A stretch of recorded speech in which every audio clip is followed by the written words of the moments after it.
ஓம் ஸ்ரீ குருபியோ நமக.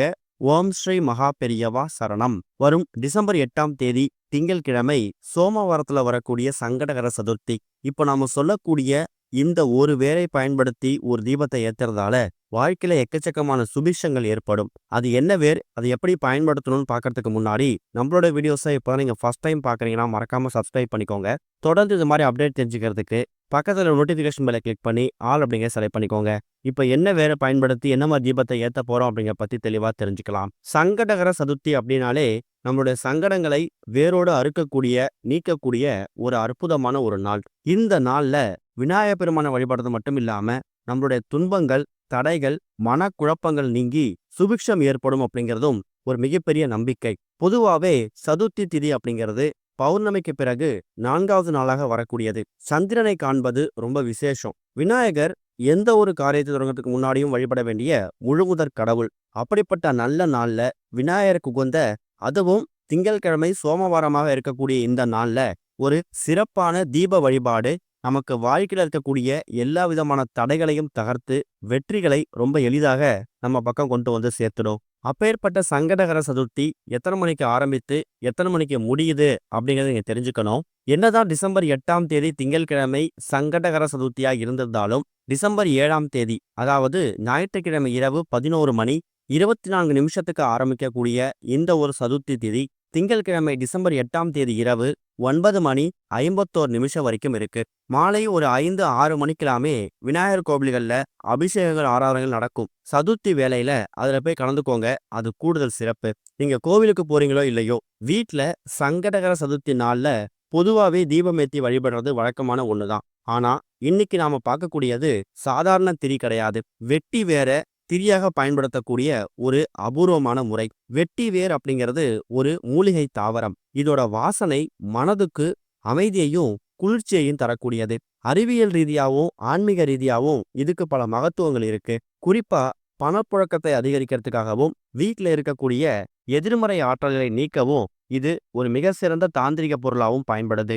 இந்த வேற திரியா பயன்படுத்தி விநாயகப் பெருமானுக்கு தீபம் ஏற்றும் போது தடை நீக்கியான விநாயகரோட அருளும் வசீகர சக்தியும் மன அமைதியும் தரும். இந்த வெட்டி வேரோட நறுமணம் நமக்கு சேர்ந்து கிடைக்கும். இது மூலயமா தீராத கடன் பிரச்சனைகள், தொழில வியாபாரத்தில் இருக்கக்கூடிய தடைகள், இது எல்லாமே நீங்கிறதுக்கு இது உதவி செய்யும். வீட்டோட பூஜை அறையில மாலை ஒரு 5-6 மணிக்கெல்லாமே இந்த தீபத்தை நீங்க ஏத்தலாம். எப்பொழுதும் போல சங்கடகர சதுர்த்திக்கான அந்த வழிபாட்டெல்லாம் முடிச்சிடுங்க. பூஜை அறையில விளக்கேற்றுறது, தீபதூபம் போடுறது, இது எல்லாமே நீங்க எப்பவும் போல பண்ணணும். ஆனா இந்த வெட்டி வேரை வைத்து ஏற்றக்கூடிய தீபம் பிரத்யேகமான தீபம்.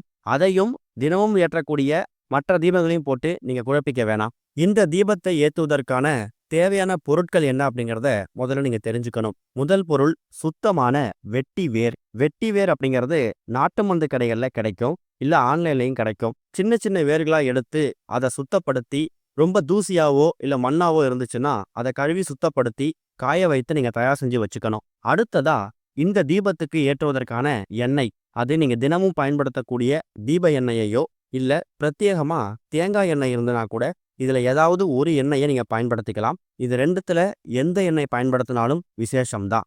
அடுத்ததா மண் அகல் விளக்கு, அப்படி இல்லைன்னா பஞ்சகவ்ய விளக்கு. அகல் விளக்கு அப்படிங்கிறது இப்ப கார்த்திகை தீபத்துக்காக எல்லாரும் வீட்டுல வாங்கி வச்சிருப்பீங்க. பஞ்சகவ்ய விளக்கு அப்படிங்கிறது கோமாதா கிட்ட இருந்து கிடைக்கக்கூடிய 5 பொருட்களை பயன்படுத்தி தயார் செய்யக்கூடிய ஒரு பொருள். அது நாட்டு மருந்து கடைகள்லையும் ஆன்லைன்லையும் கிடைக்கும். அது கிடைச்சா கூட வாங்கி வச்சுக்கலாம். கூடவே முடிஞ்சா விநாயகருக்கு ரொம்ப உகந்த பொருட்களாக இருக்கக்கூடிய கொழுக்கட்டை, சுண்டல், இதுல ஏதாவது ஒரு நைவேத்தியம் செஞ்சு வச்சு படைச்சிக்கலாம். முதல்ல இந்த விளக்க எப்படி தயார் செய்யணும்? அகல் விளக்கு நல்லா கழுவி சுத்தப்படுத்தி அதுல எண்ணெயை ஊற்றணும். இப்பதான் முக்கியமான பகுதி. நாம எடுத்து வைத்திருக்கக்கூடிய அந்த வெட்டி வேரோட பகுதி இருக்குல்ல, அதை திரியா பயன்படுத்த போறீங்க. ஒரு சிறிய வேர் எடுத்து அதுல தினமும் வீட்டுல பூஜை அறை விளக்கேற்றத்துக்காக திரி பயன்படுத்துவீங்கள, பஞ்சு திரி.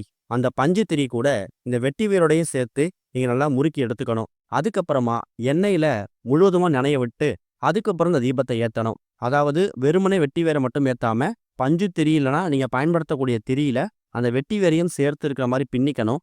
அதுக்கப்புறம் அகல் விளக்கோட எண்ணெயில அந்த வெட்டி வேரோட சேர்த்து அந்த திரியை நினைச்சதுக்கு அப்புறமா தீபத்தை ஏற்றணும்.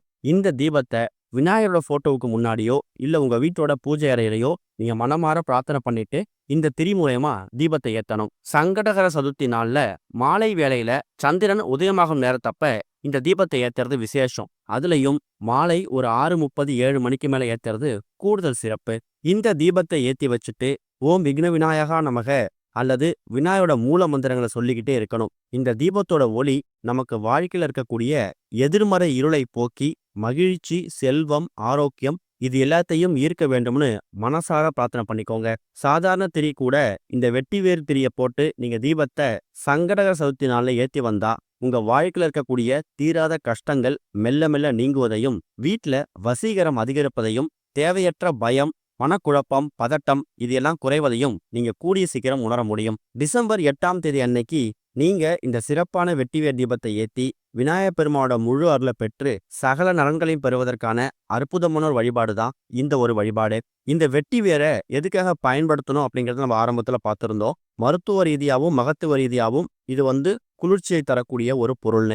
அது மட்டும் கிடையாது, நமக்கு இந்த மாதம் டிசம்பர்ல இந்த சங்கடகர சதுர்த்தி அப்படிங்கிறது திங்கள் கிழமையில வந்திருக்கு. பொதுவா திங்கள் கிழமை அப்படிங்கிறது சோமவாரம்.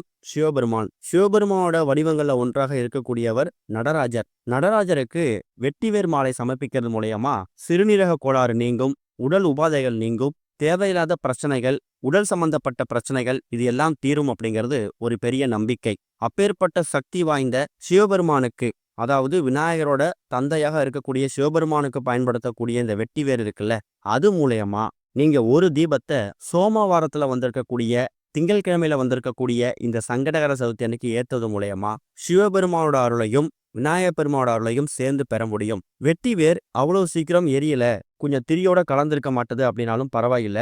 குறைந்தது ஒரு 5 நிமிஷமாவது அந்த திரியோடு சேர்ந்து அந்த வெட்டி வேரும் அந்த தீப எண்ணியோட கலந்து எரியற மாதிரி பார்த்துக்கணும். இந்த தீபம் எரியக்கூடிய அந்த நேரத்துல அந்த வெட்டி வேரோட வாசம் உங்க வீடு முழுக்க பரவும். இது மன அமைதியையும் குளிர்ச்சியையும் ஏற்படுத்தும். எதுக்கெடுத்தாலும் பயம், பதட்டம், தேவையில்லாத டென்ஷன், படபடப்பு இது எல்லாமே குறையும். அதை விட முக்கியமானது, வீட்டுல சிவகடாட்சம் அதிகமாகும். சிவகடாட்சம் அதிகமாகிட்டாலே ஒரு குடும்பத்துக்குள்ள எந்த பிரச்சனையும் வராது. இந்த தீபத்தை ஏற்றி வச்சதுக்கு பிறகு குறைந்தது ஒரு 5-10 நிமிஷமாவது எரிய மாதிரி பார்த்துக்கோங்க. அதன் பிறகு இரவு தூங்க போறதுக்கு முன்னாடி அந்த அகல்விளக்கு மட்டும் எடுத்து அப்புறப்படுத்திட்டு அந்த வெட்டி வேர் அதுல மீதம் இருந்தா அதை அப்படியே எடுத்து செடி கொடிகள்லையோ இல்ல தண்ணிலையோ கால் படாத மாதிரி போட்டுக்கோங்க. மாதம் மாதம் வரக்கூடிய சங்கடகர சதுர்த்தியே விசேஷம்தான். சோமவாரத்துல வந்திருக்கக்கூடிய சங்கடகர சதுர்த்தி கூடுதல் விசேஷம். நமக்கு எல்லா மாதங்களும் திங்கள் கிழமையில சங்கடகர சதுர்த்தி வரும் அப்படின்னு நம்ம சொல்ல முடியாது. நமக்கு இந்த மாதம் வந்திருக்கு, அதை பயன்படுத்திக்கோங்க. அதுவும் வருஷத்தோட கடைசி மாதம். இந்த மாதம் முழுக்க நமக்கு எல்லா பிரச்சனைகளும் தீர்ந்து பிறக்கக்கூடிய அந்த புத்தாண்டு, அந்த புது வருடம் நன்மையான வருடமாக அமைவதற்காக நாம இந்த தீபத்தை ஏத்திக்கலாம். நம்பிக்கையோட பண்ணுங்க, கண்டிப்பா ஒரு மிகப்பெரிய மாற்றம் ஏற்படும். ஓம் ஸ்ரீ குருபியோ நமக. ஓம் ஸ்ரீ மகா பெரியவா சரணம்.